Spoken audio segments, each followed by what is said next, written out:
Welcome to the office. My name is Matt Gisantana, and today I wanted to talk to you guys about my switch from Apple to Android. Guys, I'm telling you right now, I'm scared. So I've spent my last 24 hours with the Samsung Galaxy Note 10 Plus 5G. So if you guys have been following the channel, you know that I've recently made the decision to go back to Android after being with iOS for many years. And you can see behind me that I have boxes galore of all my iPhones that I've owned.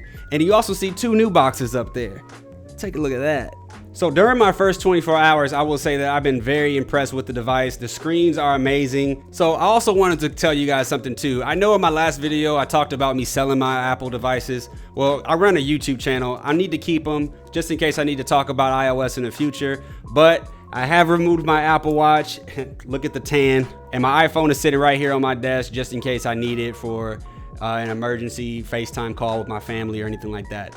But after wearing an Apple Watch for the last, seems like 4 years, it feels good to not have anything on my wrist right now. So let's talk about this phone.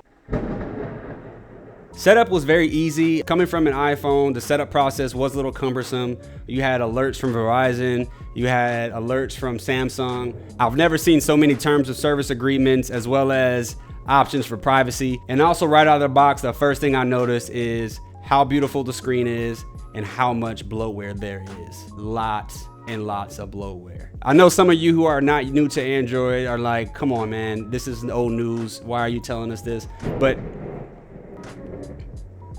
this is my perspective as a user who has been on iOS for so long, who comes from an operating system that really doesn't install things like that, but their own bloatware, you know, like GarageBand and iMovie and things like that. But for the most part, Samsung's devices are pretty optimized and they work well. Next up, my first impressions are Samsung One UI had to go. As soon as I could, I installed Nova Launcher and I've been happy with it ever since. There are a couple gestures and things that I want to set up later on. I'm still getting used to Android, of course, and I'm still getting things set up how I like it. So on iOS, I just threw all my apps in a folder, and whenever I needed to find something, I just swipe down and search for that app. I'm trying to set up that same experience with Android. I know I can do it with a couple launchers. I'm still trying to figure out what launcher to buy and if even Nova Launcher Prime is the best one to get.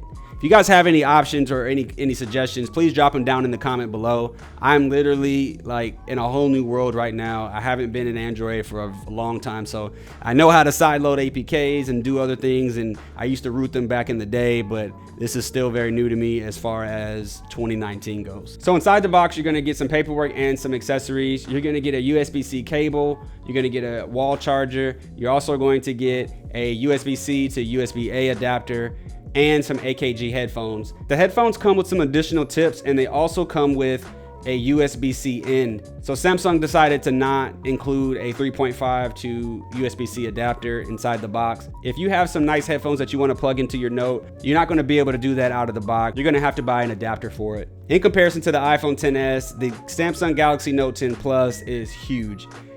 The build quality is on par, if not better than Apple. I am very impressed with how well Samsung has refined their manufacturing process. This device is beautiful. I mean, just look at it.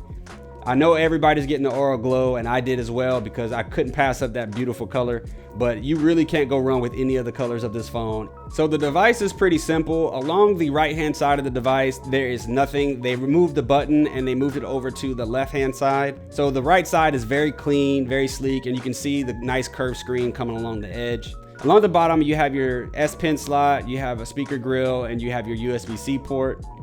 And along the left-hand side, you have your power button, your volume up and volume down button.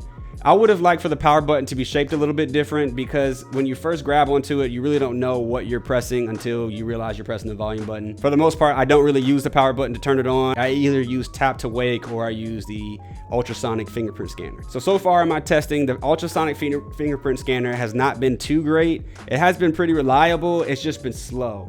I do have a ZAG screen protector on, and I did scan both of my thumbs twice, and it did seem to help some of the accuracy as well as the timing in unlocking the phone. The camera has been amazing. I really haven't got a chance to play with it. However, I am really loving having a telephoto, portrait, and a wide angle lens. Well, everyone, thanks for watching. I appreciate your time. Please subscribe and like this video. If you haven't already, follow me on Twitter and Instagram. And also, I hope you enjoyed the podcast. It'll be linked after this video. Stay tuned to the channel, more to come from that. I'll see you guys in the next one. Peace.